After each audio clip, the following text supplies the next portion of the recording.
So, at this point in history, one of the most industry-defining titles of all time sits on the brink of release. A household name, beloved by gamers the world over. So highly anticipated that I expect the trailer will cause at least one heart attack and perhaps the conception of a new human being. A game which possesses layers of history, hardship, and triumph. A triumph which came to redefine what the entire video games industry is capable of in the first place.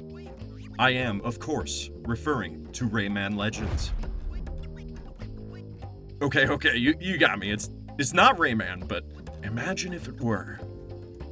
Obviously, I'm talking about GTA 6. It's kind of a big deal, as you more than likely already know. After all, few other titles in the AAA ecosystem have enjoyed such mass appeal and staying power as the Grand Theft Auto series. Now, the long wait for GTA 6's inevitable release has brought hype to a boiling point, and some folks seem to have been driven literally, conspiratorially insane in anticipation. It's almost sort of understandable, however. You see, the developers at Rockstar are held on a pedestal of sorts. They are widely trusted by the gaming community at large to release expansive, innovative, well-polished games. And these days, that kind of trust is more difficult to build and maintain than a Russian battleship. But it was a long journey from the beginnings of Rockstar to the absolute monolith that is GTA 5's profusely popular online mode. It all began with smaller roots, which fed into a very controversial tree trunk, which is finally blossoming before our very eyes to become the weird plant-based future, which is GTA 6. In this video, I'll discuss the game specifically, their development, evolution, and impact on the medium. But before we continue, be sure to like and subscribe, especially if you enjoy this kind of content.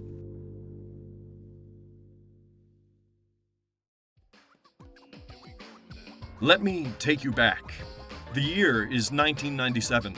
Semi-Charmed Life by Third Eye Blind is constantly playing on the radio, and seldom few listeners realize just how fucked up those lyrics are. Your TV whines like a banshee when it's first turned on, beaming you with all the glorious imagery that can be packed into 480i resolution. The PlayStation 1 sitting at its side is nearly 2 years old. Seemingly, in spite of that, it's still off-puttingly beige.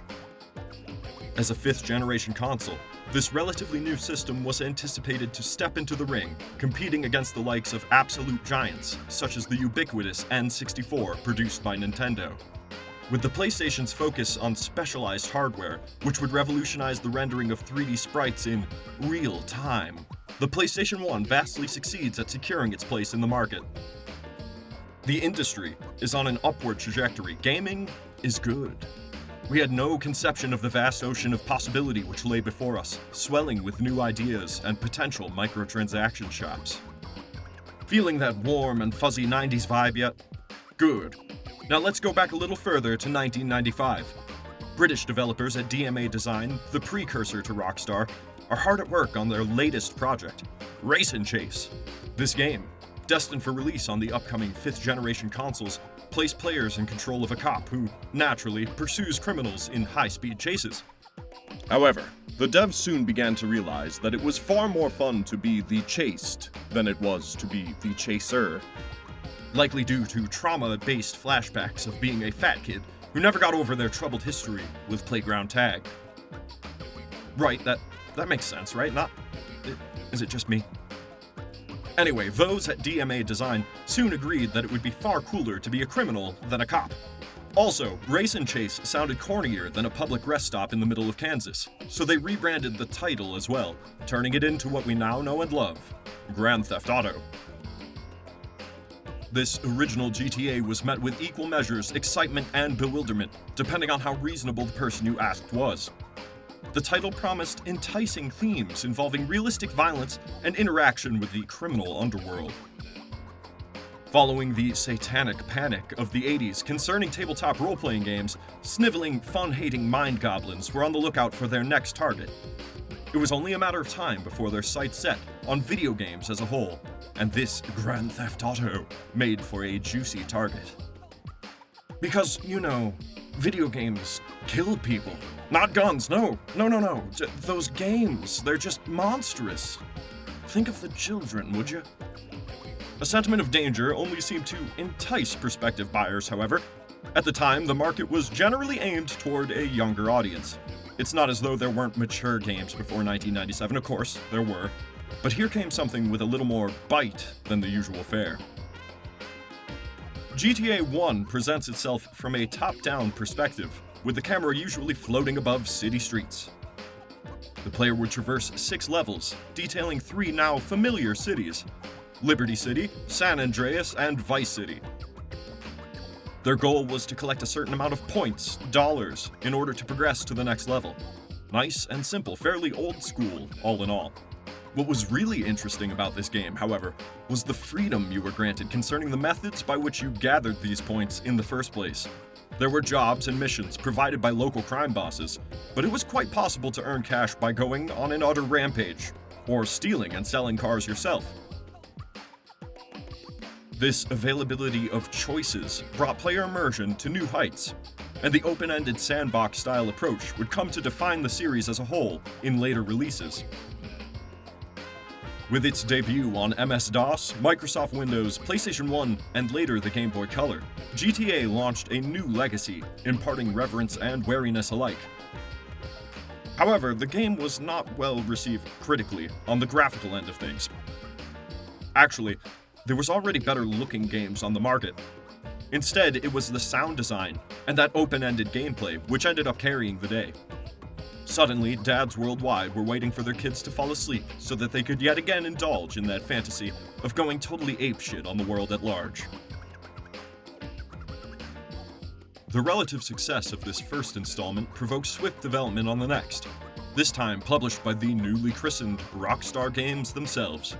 GTA 2 released in 1999, which essentially borrowed the same design and released on the same systems. Players were provided the same objective, to gather points across a variety of maps through criminal actions, though this time the setting landed in the vaguely retro-futuristic Anywhere USA. While there were some major improvements to the formula established in the first game, like the ability to save your progress, a UI which included health bars, and a dynamic gang loyalty system, the structure was pretty similar to GTA 1 overall.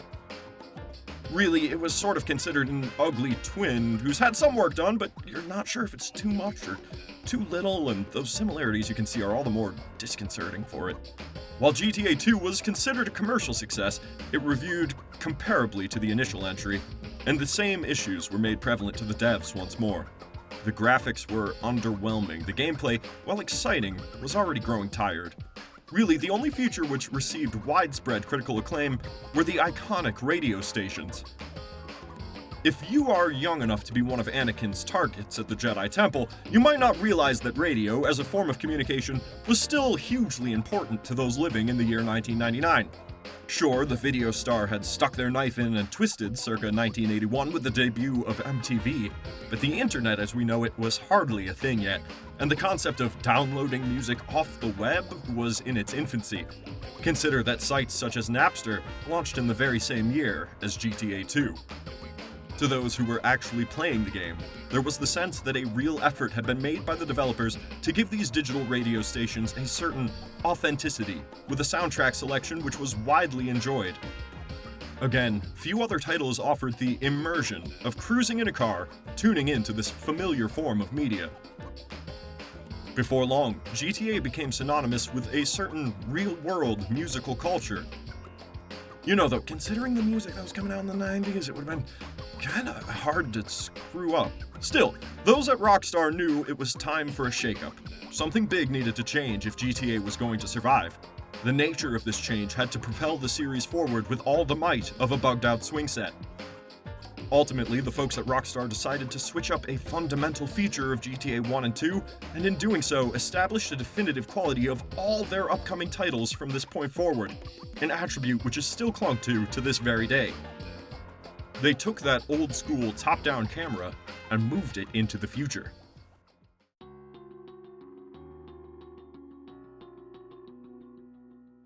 The year is 2001.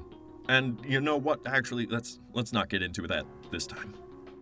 That dusty old PlayStation 1, it's a 2 now, baby. And this thing rocks. Not only that, everybody knows it. In fact, it is very likely that you have a PlayStation 2 sitting in some attic or closet at this very moment. I'm telling you, take that thing out, throw it off a 3-story balcony, collect the scraps, and plug it in. Did it turn on? Of course it did. It always does. That ugly beige sweater has been stripped away in place of a sleek black dress. The CPU and GPU were more powerful than its predecessor by an order of multitudes. Or is it magnitudes? Whatever. The launch titles and their honed 3D presentation were blowing gamers' minds left and right. But one title would change the landscape of this new 6th generation of gaming. In came GTA 3, the first foray into the third-person era for Rockstar. This time, players re-entered Liberty City, but the immersion the series had become known for was amplified tenfold with this new camera perspective. Finally, players could truly appreciate both the scale and the finer elements which this title provided. Liberty City itself was realized with immense detail for the time, and it was populated with impressively reactive AI too.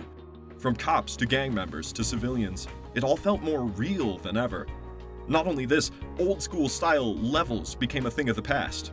The game was partly open world, and that seemingly made all the difference.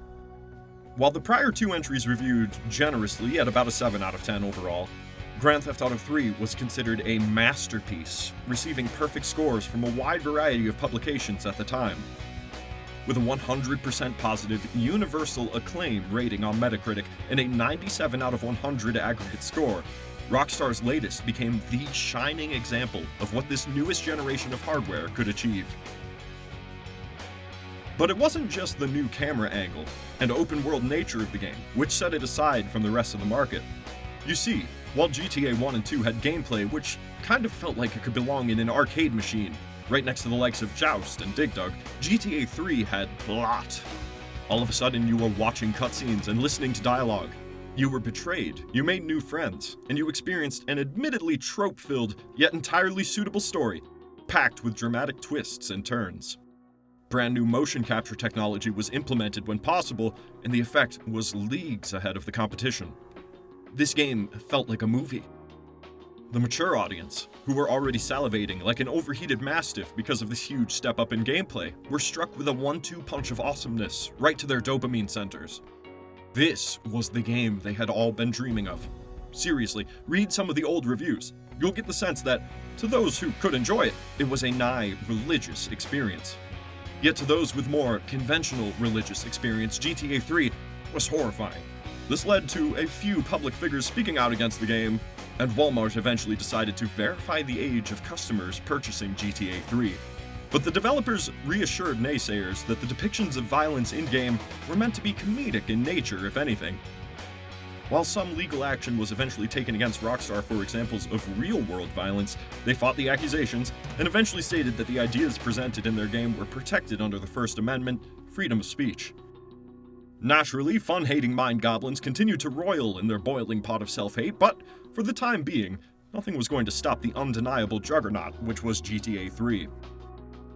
The title went on to sell millions of copies, and some would claim that 2001 was the year GTA truly became a household name, whether in a good or bad light.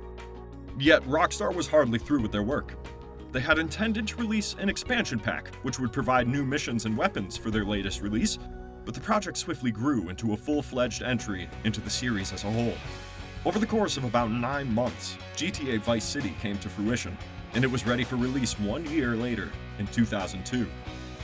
Now, naturally, they had a good launching point from GTA 3, and some lighter preliminary work had been done earlier, but damn, games were made fast back in the day. Again, Rockstar had struck gold. Unlike GTA 1 and 2, players weren't getting tired of this new style of gameplay, not at all. Seemingly much like those who settled the West, as long as there were new places to explore and new things to shoot at, they were apparently going to be satisfied. Speaking to this trend, while GTA 3 was the biggest release of 2001, GTA Vice City was crowned the follow-up, being the biggest release in 2002. The developers took the things players liked about the prior entry and doubled down on all of it. Character models had twice as many polygons, the settings were twice as varied, and with over 8,000 lines of recorded dialogue, there was actually 4 times as much talking in Vice City as there was in GTA 3. And much like GTA 3, Vice City had a story to tell.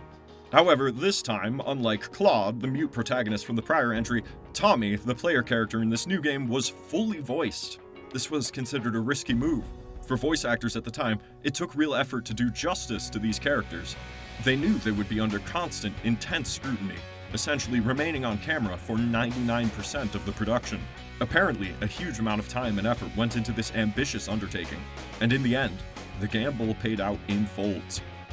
Vice City's plot, taking place in 1986, captivated its audience with references to some very real-world topics concerning the drug trade and cartel life. There was a certain groundedness to the presentation, with fairly believable drama and high stakes. This landed well with the older audience, who had come to appreciate the GTA series for delivering on compellingly dark stories. But the characteristic wackiness and satirical commentary which would begin to suffuse Rockstar's upcoming titles also began to bubble about here, and it was first found on those famous radio stations. You see, GTA Vice City wanted you to feel back in the 80s with the same fervor as a coked-up producer on Stranger Things. The soundtrack, including 113 songs and commercials, was fully relevant to establishing the setting itself. Not only this, but colorful talk radio hosts filled the airwaves. These faceless voices, who commented on in-game ongoings and American culture at large, became huge, iconic hits with the player base. Ask those who were there for the release, and many will tell you that it was, once again, the humble radio which really sold you on the experience of this game. However, yet again, Rockstar was not yet ready to rest on their throne of laurels by any means. While it would be another 2 years before their full next entry into the GTA series, they spent that time developing what many consider to be the greatest and perhaps most controversial title in the entirety of its ongoing existence. Welcome to San Andreas.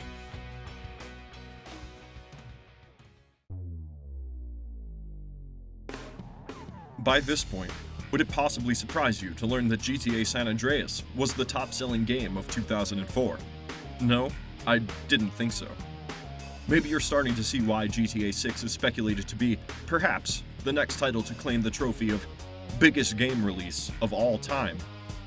When Rockstar began development on GTA San Andreas, they took a look at their past two entries, both of which had been dubbed generation-defining masterpieces, and said, we could do better. A lot better. And so they did. Bigger and better in practically every regard, GTA San Andreas impressed by piling additional gameplay mechanics on top of what was already considered to be a robust array of options. Tons of features, which are now expected out of GTA and its many clones, were first born here, in the Grove Street cul-de-sac.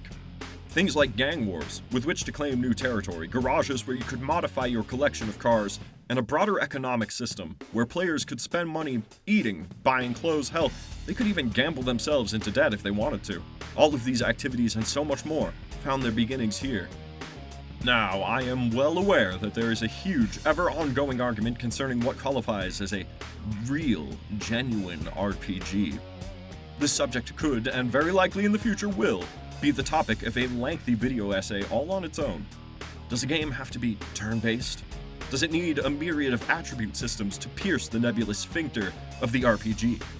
Or are status effects, buffs, and debuffs enough? If you can shoot a gun, are you instantly disqualified?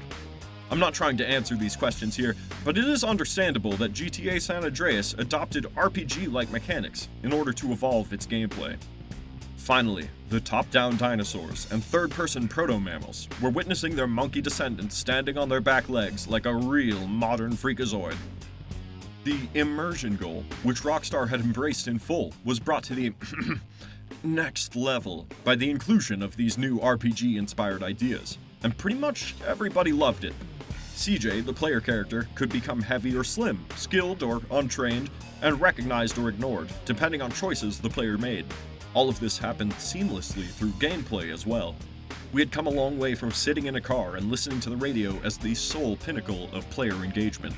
In fact, GTA San Andreas introduced so many of these new mechanics that it was almost an overwhelming experience in comparison to the simplicity of earlier GTAs. And this sense of being overwhelmed, vastly in a good way, was made all the more intense by the ambitious map design, which is still considered to be a top-notch example of the art form to this very day. San Andreas included not one, not two, but three fully realized and distinct cityscapes, each with their own style and culture and surrounding rural areas, all to be explored in one contiguous world. This was, without exaggeration, as mind-blowing as biting a live grenade. A full generational leap, but being played on the same generation as before. Rockstar had successfully exceeded all expectations during the PlayStation 2 era. Now, to the gamers of today, you might look at San Andreas' map as almost comically compact. In fact, it is recorded that you could see the entirety of the game space in the span of about a 9-minute drive. If you were to zoom out far enough, you may reasonably consider those cities to be kind of tiny, and the woods have like a single winding trail which leads through them. But to those who were experiencing this brand new digital realm for the first time, it felt as though the possibilities were literally endless. Each and every street corner held new details to be discovered, and those forests hid secrets for those willing to hunt them down. These secrets, by the way, spawned an entire internet subculture of those who scour for Easter eggs doused in creepypasta sauce. The forums where gamers discussed these secrets were a veritable breeding ground for digital rumors and ghost stories, many of which spread like wildfire. There was an enticing mystique to the proposition that San Andreas was hiding details just behind the curtain, a curtain which could be pulled aside by those who were privy. While some of these secrets ended up being the equivalent of pulling aside the privy's curtain, nothing but a big old dump, some actually proved true, such as the infamous driverless ghost cars, reportedly findable in the forested segments of the map. The driverless cars were actually a bug, but a precedent had been set that anything was possible out there. Bigfoot, Ratman, aliens. In such a large, open world, players were convinced that they may actually be in the game, only hidden just around the corner. Someone said they saw it online, after all. This hunt for the absurd was juxtaposed by another feature made prevalent throughout San Andreas' map, the positioning of relatively real-world locations and landmarks for the series' first time. From the Golden Gate Bridge to a random liquor store, the recreation was actually pretty uncanny. The believability of the setting had reached new, impeccable heights. This fact didn't apply to map design alone, however. Unlike the relatively harmless Easter eggs, a ticking time bomb was found in the code of this game. The undeveloped concept of a sex scene minigame, which, while standardly unaccessible, partly existed in the full release, would lead to what is perhaps the series' most infamous controversy. Two words became irreversibly attached to video games' undeniable corruption of the youth: hot coffee. It is difficult to discuss the history of Grand Theft Auto without making a mention of this notorious moment. In 2005, a group of Netherlands-based game modders shared a software patch for San Andreas hosted on GTAgarage.com. This download unveiled the as-of-yet unseen interactive sex minigame. While the idea of pushing the boundaries of sexual content had been tossed around prior to the game's final release, concerns about a restrictive maturity rating curtailed these ambitions. The dreaded AO rating, or adults only, would severely limit the available markets willing to stock the game. Ultimately, San Andreas released with a comparatively tame rendition of the initial concept, choosing to keep the details of such bedroom-based scenarios to be more implied than explicit. Then, the hot coffee mod tore that veil asunder. While the character models remained fully clothed, particular sexual animations remained recoverable. Now made available for all those who were playing on PC to witness themselves, the hot coffee mod proved immensely popular, accumulating over 1 million downloads in the span of a single month. The impact on the series' legacy and the industry as a whole would be immense. Investigations were opened almost immediately. Public officials made statements condemning the content. In all of 13 days, the ESRB altered the game's rating from mature to that dreaded AO. Retailers such as Walmart, Best Buy, Target, and Circuit City stopped stocking San Andreas within hours. Sales of the title were entirely banned in Australia, because somehow a little digital dry humping was way more terrifying to them than the literal monstrous abominations they're liable to find in their boots every single day. In 2006, the FTC would find Rockstar and their parent company, Take-Two, guilty of violating the Federal Trade Commission Act of 1914. It didn't matter that modders had shared the material, what mattered was its existence in the first place. Much like the driverless ghost cars, Hot Coffee was, by all considerations, hiding in every copy of San Andreas sold up to this point. A class action lawsuit took place in 2007, wherein consumers stated they had been deceived by the game's original rating. Rockstar brought the case to an end with a $1.3 million settlement, as well as a promise to make charitable donations worth $860,000. The legal ramifications did not end there. In 2009, Take-Two's own shareholders filed yet another lawsuit, alleging security violations which resulted in a negative impact on the company's overall earnings. Losses had already been recorded to exceed $24.5 million. Another $20 million settlement later, and, as a result, nearly the entire executive department at Take-Two was ousted by a shareholder vote. In time, a re-release of San Andreas would exclude any potential for Hot Coffee. Upon being resubmitted to federal reviewers, this updated version of the game would once more achieve its desirable, mature rating. I imagine nobody could have anticipated that a few lingering animations under the hood would eventually culminate in such a massive industry-wide upset. In popular culture, San Andreas had become revered for its innovative gameplay and a map ripe for exploration. Yet it also further served to establish an antagonistic viewpoint toward the series as a corrupting force on the next generation. However, the next generation of consoles was also on its way too, and so came the next big GTA.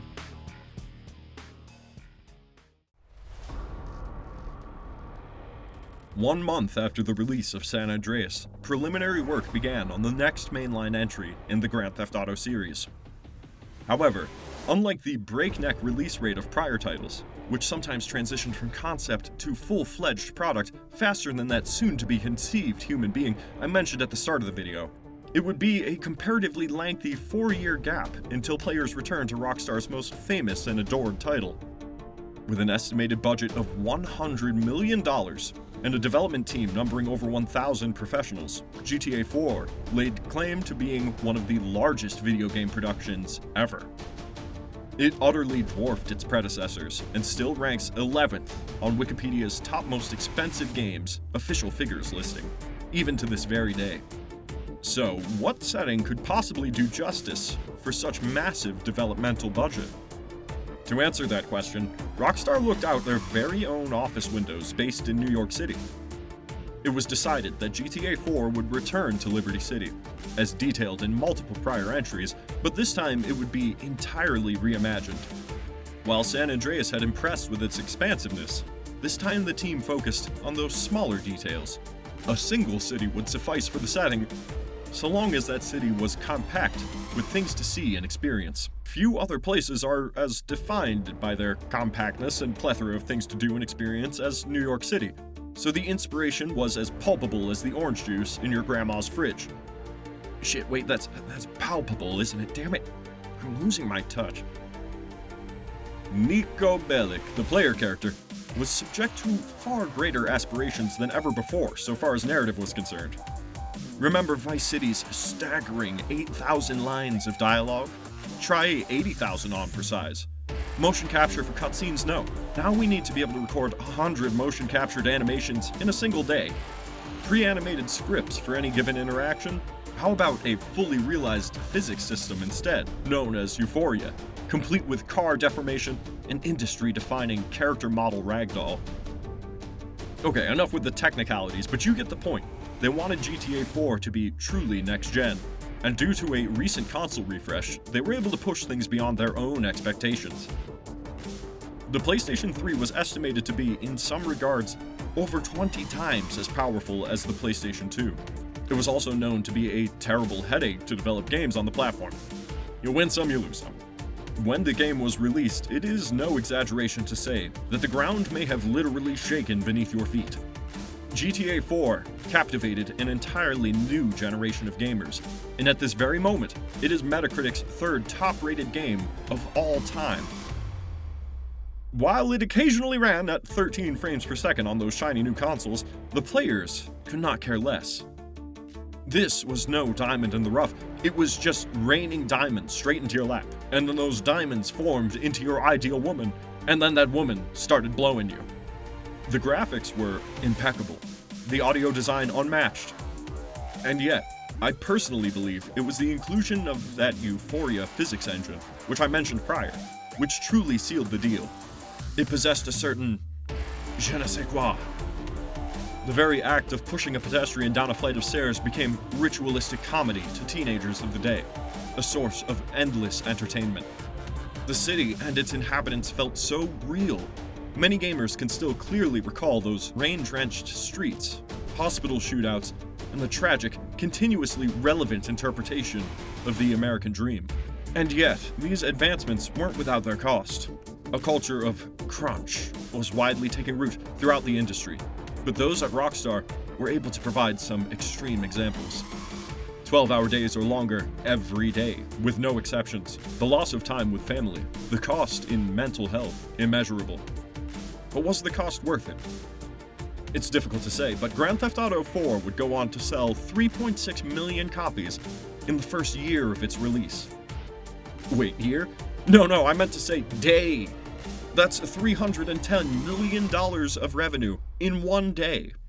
In the least, the budget was pretty well spent, if you were to ask me. So, how do you possibly top that?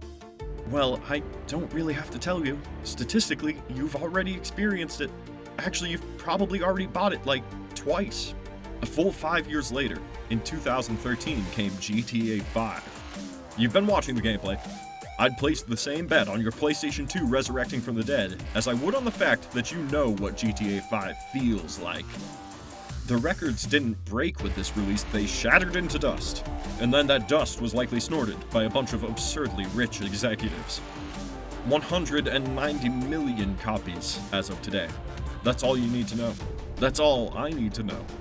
GTA 5, standing on its own, is one of the largest pieces of media to have ever been produced in all the lifespan of the human race.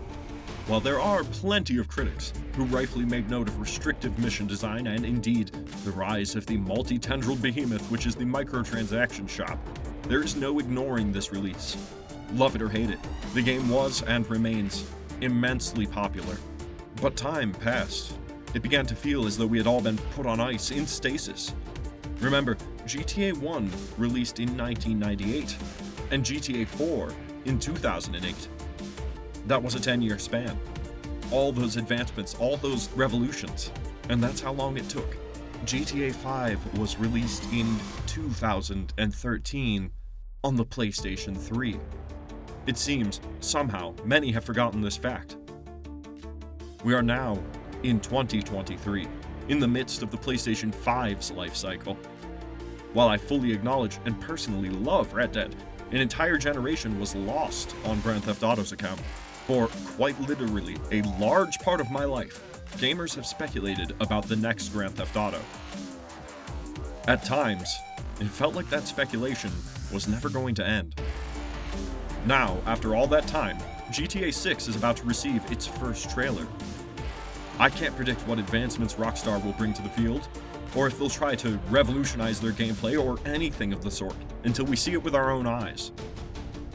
But one thing is for certain.